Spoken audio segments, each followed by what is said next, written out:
నమస్తే కడప వార్త. Proddatur municipal council సమావేశం రసాబసాగా మారింది. టీడీపీ ప్రభుత్వం కట్టించిన టిడ్కో ఇళ్లను కూల్చివేయడంపై టీడీపీ ఎమ్మెల్యే వరదరాజులరెడ్డి ప్రశ్నించడంతో మున్సిపల్ వైస్ చైర్మన్ బంగారెడ్డి సమాధానమిస్తూ మీరు 400 ఇండ్లు కడితే మేము 25,000 ఇండ్లను కట్టించామని చెప్పడంతో అవి ఎక్కడున్నాయో చూపించాల్సిందిగా టీడీపీ వాళ్ళు అడగడంతో గొడవ తీవ్ర స్థాయికి చేరింది. గతంలో జగనన్న కాలనీలో అన్ని అవినీతిమయమని టీడీపీ వాళ్ళు అనగా వైసీపీ కౌన్సిల్ సభ్యులు దాన్ని తీవ్రంగా ఖండించడం జరిగింది. Vice chairman Banga Reddy, MLA Varadarajulu Reddy వాదన తీవ్ర స్థాయికి చేరడంతో కౌన్సిల్ సభ్యులు ఒకరినొకరు తోసుకుని కొట్టుకునే స్థాయికి రావడంతో సమావేశాన్ని చైర్మన్ వాయిదా వేయడం జరిగింది.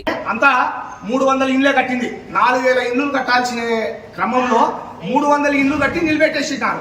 ఆ 300 ఇండ్లు కూడా ఎవరికి ఆట ఇన్ఫ్రాస్ట్రక్చర్ తయారు చేయాలనే, రోడ్లు వేయాలనే, పైప్ లైన్లు ఇవ్వాలనే, ఇంకోటి ఎన్ని సమస్యలు వస్తాయి కాబట్టి అదంతా డిస్మాంటింగ్ గవర్నమెంట్ చెప్పింది. డిస్మాంటింగ్ చేశారు. దాన్ని ఫ్లాట్లుగా విభజించి ఇక్కడ ఉండే ప్రొద్దుటూరు నియోజకవర్గంలో ఎవరైతే ఉన్నారో వాళ్ళకు తక్కువ రేటుకు డిప్పు సిస్టంలో ఇచ్చింది. ఎక్కడ దీంట్లో అవినీతి కానీ ఇంకోటి ఎక్కడ జరగలే. డిప్పు సిస్టంలో ఇచ్చింది. ఇదంతా మున్సిపల్ కౌన్సిల్ ఒక ఎమ్మెల్యేనో ఒక చైర్మన్ చేసింది కాదు. గవర్నమెంట్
ప్రతి ఒక్కరూ తప్పనిసరిగా యూట్యూబ్లోకి వెళ్ళి కడప వార్తను లైక్ చేయండి, సబ్స్క్రైబ్ చేయండి. ఇట్లు మీ జి రమణయ్య, ఎడిటర్, కడప వార్త.